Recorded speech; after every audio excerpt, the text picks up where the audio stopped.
I don't know, I'm becoming emotional. I really miss you all. नमस्कार दोस्तों, आपका स्वागत है बॉलीवुड से जुड़ी खबरों में। 24 फरवरी 2018 का वो दिन शायद ही कोई भूल पाए, जब अचानक श्रीदेवी की मौत की खबर सामने आई थी। दुबई में एक शादी समारोह में शामिल होने पहुंची श्रीदेवी की मौत काफी रहस्यमयी तरीके से हुई। श्रीदेवी की मौत एक दुर्घटना थी या किसी साजिश का हिस्सा? आज हम इसी पर चर्चा करने वाले हैं, तो हमारे आज के वीडियो को अंत तक जरूर देखें। बॉलीवुड की चांदनी यूं अचानक दुनिया को अलविदा कह जाएगी, किसी ने सोचा न था। श्रीदेवी के निधन से उनके फैंस, परिवार और सिनेमा जगत को गहरा सदमा लगा था। किसी को विश्वास नहीं हो रहा था कि अपनी हंसी और चुलबुले अंदाज से दिल जीत लेने वाली श्री को हमने हमेशा के लिए खो दिया है। 24 फरवरी 2018 को सुपरस्टार श्रीदेवी की दुबई में मौत हो गई थी। भारत की पहली महिला सुपरस्टार श्रीदेवी, जिनकी खूबसूरती, टैलेंट और स्टारडम का मेल शब्दों में बयान करना कठिन है। लेकिन क्या आपने कभी सोचा था कि इतनी बड़ी शख्सियत की मौत इतनी रहस्यमयी होगी? क्या यह एक दुर्घटना थी या इसके पीछे कोई गहरी साजिश थी? आज हम आपको उस काली रात की पूरी कहानी सुनाने जा रहे हैं, जब बॉलीवुड की चांदनी हमेशा के लिए अंधेरों में खो गई। ये कहानी शुरू होती है संयुक्त अरब अमीरात के शहर रस अल खेमा से। फरवरी 2018 में बोनी कपूर के भांजे की शादी थी और इसमें कपूर परिवार के लगभग सभी प्रमुख सदस्य शामिल थे। बोनी कपूर, अर्जुन कपूर, अनिल अंबानी, उनकी पत्नी टीना अंबानी और स्वयं श्रीदेवी। शादी का माहौल उल्लास से भरा था और 20 फरवरी को विवाह समारोह संपन्न हुआ। कुछ दिनों में मेहमान अपने अपने घर लौटने लगे। बोनी कपूर, अर्जुन कपूर और जाह्नवी भी भारत वापस आ गए, लेकिन श्रीदेवी ने दुबई में ठहरने का निर्णय लिया। वह जो मेरा अमीरात टॉवर होटल के कमरा नंबर 2201 में रुकी। शायद वह शादी की थकान मिटाना चाहती थीं या किसी और कारण से दुबई में समय बिताना चाहती थीं। 22 फरवरी को उन्होंने होटल में चेक इन किया, लेकिन हैरानी की बात यह थी कि 23 फरवरी को उन्होंने अपने कमरे से बाहर कदम नहीं रखा। इसी बीच भारत में एक बड़ा बिजनेस समिट हो रहा था, जिसमें प्रधानमंत्री नरेंद्र मोदी समेत कई प्रतिष्ठित लोग शामिल थे। इस समिट में बोनी कपूर को भी जाना था। जब समिट समाप्त हुआ तो 24 फरवरी को बोनी कपूर ने दुबई जाने का निर्णय लिया। उन्होंने सोचा कि वह अपनी पत्नी को सरप्राइज देंगे। शाम 7:45 पर दुबई समय के अनुसार वह होटल पहुंचे और सीधे श्रीदेवी के कमरे का दरवाजा खटखटाया। दरवाजा खुलते ही श्रीदेवी चौंक गईं, लेकिन उनके चेहरे पर खुशी झलक रही थी। बोनी कपूर ने रोमांटिक डिनर का प्रस्ताव रखा, जिसे श्रीदेवी ने स्वीकार कर लिया।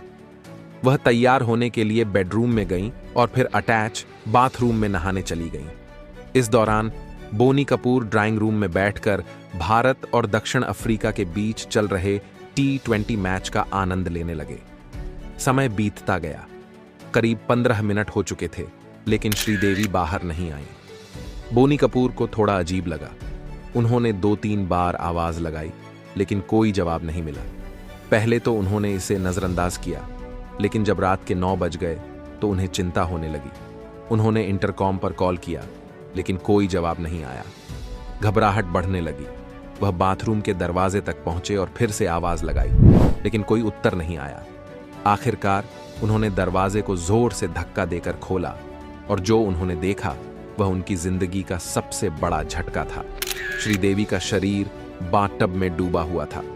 पानी पूरी तरह स्थिर था, बाहर एक भी बूंद नहीं गिरी थी। बोनी कपूर स्तब्ध रह गए।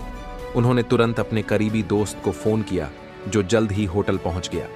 इसके बाद पुलिस और डॉक्टरों को बुलाया गया। डॉक्टरों ने जांच करने के बाद पुष्टि की कि श्रीदेवी अब इस दुनिया में नहीं रही। शुरुआती रिपोर्ट में कहा गया कि उन्हें दिल का दौरा पड़ा, लेकिन जब पोस्टमार्टम रिपोर्ट आई तो मामला उलझता चला गया। रिपोर्ट में मौत की वजह डूबकर दम घुटना बताई गई थी।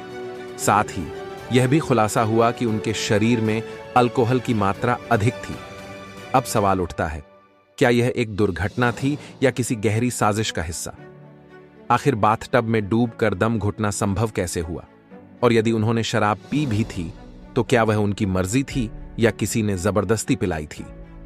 पहले इस मामले को दुबई की लोकल पुलिस हैंडल कर रही थी, लेकिन जब विदेशी टूरिस्ट के साथ ऐसी घटना घटती है तो जांच उच्च स्तर पर चली जाती है। इस केस को दुबई पब्लिक प्रोसिक्यूशन ने अपने हाथ में लिया। इस दौरान कई सवाल उठे। क्या श्रीदेवी खुद बाथटब में डूबी या किसी ने उन्हें डुबोया? क्या उन्होंने शराब खुद पी थी या जबरदस्ती पिलाई गई थी? इन्हीं सवालों की जांच के कारण दुबई अथॉरिटी ने श्रीदेवी की फैमिली को तुरंत डेड बॉडी सौंपने से इनकार कर दिया। भारत में श्रीदेवी की मौत को लेकर अलग अलग चर्चाएं होने लगीं। उनकी डेड बॉडी भारत वापस नहीं आ रही थी, जिससे संदेह और भी गहरा गया। दुबई के राजनीतिक ढांचे को देखते हुए मामला थोड़ा पेचीदा हो गया। बॉलीवुड के कई बड़े सितारों की दुबई में गहरी पकड़ थी, खासकर सलमान खान और शाहरुख खान की। आखिरकार इन दोनों ने अपने स्तर पर हस्तक्षेप किया और श्रीदेवी की बॉडी को जल्दी भारत भेजने का अनुरोध किया। आखिरकार 27 फरवरी को श्रीदेवी की डेड बॉडी ताबूत में रखकर भारत लाई गई और उनका अंतिम संस्कार हुआ, लेकिन उनकी मौत को लेकर सवाल अब भी कायम है। भारत में उनकी डेड बॉडी का पोस्टमार्टम नहीं हुआ, जिससे संदेह और बढ़ गया। कई लोगों ने इसे प्राकृतिक मौत नहीं माना, बल्कि किसी बड़ी साजिश का हिस्सा समझा। इसमें अंडरवर्ल्ड डॉन दाऊद इब्राहिम का नाम भी जोड़ा गया और इंश्योरेंस पॉलिसी का एंगल भी सामने आया। फिल्म प्रोड्यूसर सुनील सिंह ने अदालत में याचिका दायर की, जिसमें उन्होंने दावा किया कि श्रीदेवी की ओमान में 240 करोड़ रुपए की इंश्योरेंस पॉलिसी थी, जिसकी शर्त थी कि भुगतान तभी होगा जब उनकी मौत नेचुरल कारणों से होगी। हालांकि सुप्रीम कोर्ट ने इस याचिका को खारिज कर दिया और मामला वहीं समाप्त हो गया। दुबई पब्लिक प्रोसिक्यूशन की रिपोर्ट के अनुसार श्रीदेवी की मौत बाथटब में डूबने से हुई। यह सुनकर अजीब लग सकता है, लेकिन ऐसा पहले भी हुआ है। दुनिया भर में हर साल करीब 2000 लोगों की मौत बाथटब में डूबने से होती है।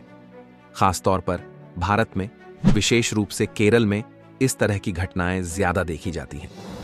अब सवाल उठता है, श्रीदेवी की मौत प्राकृतिक थी या इसके पीछे कोई साजिश थी? आप क्या सोचते हैं? अपना जवाब कमेंट बॉक्स में जरूर लिखें।